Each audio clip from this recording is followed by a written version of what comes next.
Startup metrics, hooray! Plenty of blog posts have been written about this topic because it's also a very good keyword that you really want to appear on position 1. Maybe I want to. Let's see. Why I'm starting this? I saw a post here on LinkedIn some time ago where someone was posting about what kind of data roles you need in a startup. And I was like, it all makes sense what was in there. I mean, the different kind of roles, of course, make sense, but I had a problem with startup next to it. And the problem what I saw is like, first of all the roles that have been defined there, super hard to hire. I mean, try to get a data engineer. Fun with that. If you achieve this under, 12 months and to get the really good person for this kind of job. But the major problem, what I see is really like, you're not ready for these kind of roles because I don't know in which kind of state you are, but the data needs for a startup are pretty easy. And they often just need one person dedicated to do this. And it's often not really a data engineer. So let's look into this. What kind of data do you need as a startup? And we are looking today at a startup, let's say pre-seed, seed, until Series A. And so I have 2 data sets that are really important for you that you need. And let's basically look into what I would call pre-product market fit. So I'm simplifying here a lot, of course. So we have something which we can call pre-product market fit. And so how do we define product market fit? We can go down here, but we don't. So product market fit at least. Let's say you have a product that is adopted by your preferred audience in a decent kind of way. So how do you measure that? It's already not so easy, but there are ways. So there are different ways. I mean, you can go with NPS score if you like. I don't like them. I like more the framework that Superhuman has established and described plenty. And so there will be a link. You can see this. But when it comes down, what they do is like, when they started out Superhuman, they were asking their users to answer them, I think 4 questions. Let's see. So the major important one is like, how would you feel if you could no longer use your product? And then you have a scale, I think, from very disappointed to I don't care. And you want to increase the range or the share percentage of very disappointed users. So if you get your very disappointed users who would be very disappointed if you go away, to let's say over 50, 60, 70%, then you are in a range where you could say, I think I hit product market fit. This is simplifying. I mean, you have to analyze the data. Then another question that you ask is like, what is the main benefit that you get from using our product? Super important question. I mean, this is a gold mine. If you have, 1,000 users that you can ask and you get 20% of users answering this is perfect, what you can really see. And then the other question is like, what type of person do you think would benefit? This is also super interesting because you're basically asking your users to describe a perfect audience for the product. Sometimes really interesting and surprising answers to that. And then, of course, like the final questions, like how can we improve? And so you work with this on 2 ways. So first of all, the first question is basically your baseline metrics. So you measure the percentage of people who say we would be very disappointed. This is you want to improve. The other 3 questions basically give you input how you can improve. So with the main benefit, you can see, okay, what is the area we can focus on? Or maybe it's not matching really the area that you're working on. So how you can improve the major benefit that people get from your tool and not try to implement something which you think would be cool, but maybe it's not really giving them a lot of benefit. So it gives you kind of possibility to focus.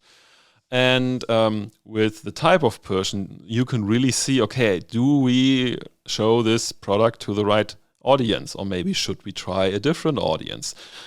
Super interesting. So you can use this to do product improvement experiments over time. So you can define your features based on that and then always ask these questions again and again and again and see if this improves. So let's assume you hit product market fit. So you have a decent amount of people in the very disappointment segment, and you think, okay, now it's a good idea to really grow.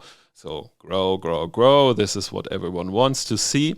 And grow means you basically have a customer journey funnel from, first touch point until someone gives you money. And everyone who immediately thinks, ooh, pirate metrics. Yes, this is basically what pirate metrics are describing. So totally happy if you use them at that kind of points. As a reminder, pirate metrics, the big R, is basically like acquisition, activation, I think then retention, revenue, and then I think referral, the last one. The last one, referral, depends a little bit on your business model, but this is definitely fine. So I usually don't really use this kind of terminology. Usually what I'm looking is like, can I define the funnel based on the business that, I'm supporting at that kind of point. So usually it's really like, look at the first touch point, then your first initial conversion. This could be like, some kind of content pieces where you get the email address. This could be like a demo or a webinar that you do. Or it could be like already a conversion into a free trial. Then, of course, account creation. If you already are someone in a free trial, you don't need to create an account. But if you have some people in a demo, then you want to get them into account creation. And then comes activation. Activation is one of the trickiest things to track. So this is something for a different session, but it's super important that you define activation levels, that you define what is an active user for you. And it's not an easy task. So sit down with the team, think about it. And this is something that can evolve. So it can evolve over time that you can really see, okay, first of all, we do simple activation. Someone does one or two major things that you want them to do. Good. If you can create sessions with these kind of activations, you call them successful sessions, and you want to increase these successful sessions. And then you make it more and more complicated for you. So you're basically leveling up. You're leveling up your activation. This can be really interesting to really see how you can move your users to different kind of levels of activation. And if you do this, you get a lot better, because if you activate user, it's super easy to get them into revenue. So revenue means you usually in a B2B software as a service case, you get them into subscription in the end. And of course you want to repeat the subscription. So of course, if you get everyone into annual, then it takes some time until it really repeats. But a repeated subscription is basically proving that your product is doing well. And what you want to find out with these kind of funnels, like you want to figure out what kind of campaigns, what kind of marketing activity is working, creating really good funnel performance. And you also want to find out what kind of customer types are creating good funnel performance. So you're segmenting the funnel as hell. And you figuring out what are the segments that can get my business growing, and then you just grow them. So easy. It's not so easy, but it's the good data timeline. So in the end, what you do is do funnel improvement experiments. So you want to get better in your funnel. And that's it. These are the two things of data that you need in the beginning. At least. I mean, of course, like if you're good, you can go beyond, do product analytics and go deeper. But it always comes back that you want to improve this. So you want to make sure that you have product market fit. You track this constantly over time. It's not something that you do once and then you cross your fingers and say, yeah, we are on good track. No, you do this constantly.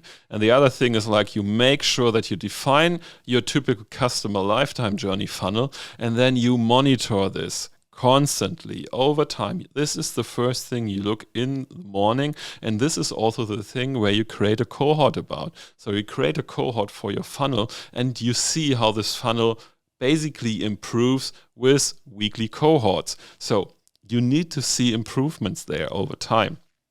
And that's it. If you want to do some data, that's it, what you kind of data you need in a startup in these kind of early stages. And for that, you just need an analyst. You don't need a data engineer and, data scientist and BI engineer, analytics engineer, whatever. You need an analyst who can set this up.